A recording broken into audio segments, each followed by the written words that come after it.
जय श्री राधा माधव। सद्गुरुदेव भगवान की जय हो। पूज्य श्री भाई जी की पुस्तक से।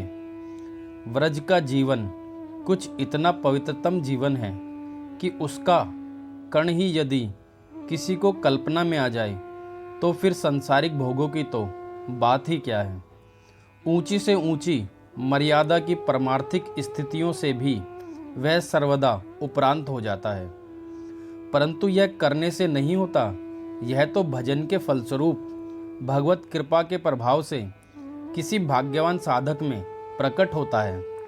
निरंतर गुण लीला का श्रवण करते करते, नाम लेते लेते उस कृपा का प्रकाश होकर किसी किसी भाग्यवान के अनर्थ की जब पूर्णता निवृत्ति हो जाती है, तब ब्रज प्रेम की साधना वस्तुतः आरंभ होती है।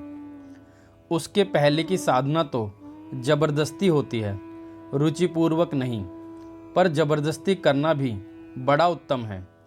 किसी तरह भी चलने वाले का रास्ता तो कटता ही है।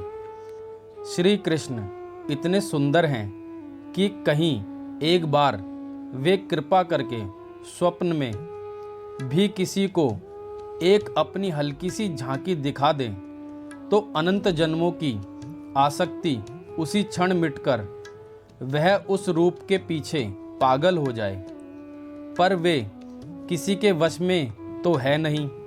शास्त्र में एक श्लोक है जिसमें यह कहा गया है कि श्री कृष्ण कितने स्वतंत्र हैं।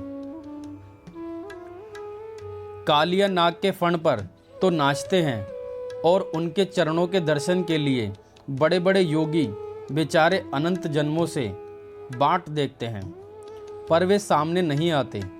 वे श्री कृष्ण बड़े ही मौजी हैं। एक अनुभवी भक्त कहते हैं, श्री कृष्ण तुम ग्वालों के आंगन की कीचड़ में लौटते हो, पर विप्रों के यज्ञों में जाते हुए लजाते हो। गौ बछड़ों के हुक्कार का उत्तर देते हो, पर सत्पुरुषों की सैकड़ों स्तुतियां सुनकर भी मौन धारण किए रहते हो। गोकुल की पशुचलियों की दास्ता करते हो, पर जितेंद्रिय पुरुषों के चाहने पर भी उनके स्वामी नहीं बनते। इससे यह तो पता लग गया कि तुम्हारे चरण पंकज युगल केवल प्रेम से ही प्राप्त हो सकते हैं। तात्पर्य यह है कि परम असीम सुंदर होकर भी वे परम स्वतंत्र हैं। उनकी हल्की सी झांकी भी स्वप्न में वही कर सकता है जिसे वे करना चाहें। खेलना उनका स्वभाव है। उनका खेल भी विचित्र है। राजा को रंक और रंक को राजा, पापी को संत, संत को पापी, शमशान को महल और महल को शमशान।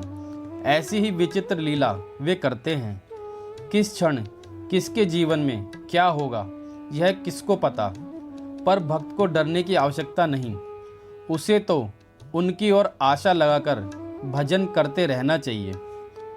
एक श्लोक है जिसमें श्री कृष्ण कहते हैं, गोविंद आपकी यह प्रतिज्ञा है कि मेरे भक्त का पतन नहीं होता। मैं इसी बात को याद कर करके प्राणों को धारण कर रहा हूँ। जय श्री राधा माधव।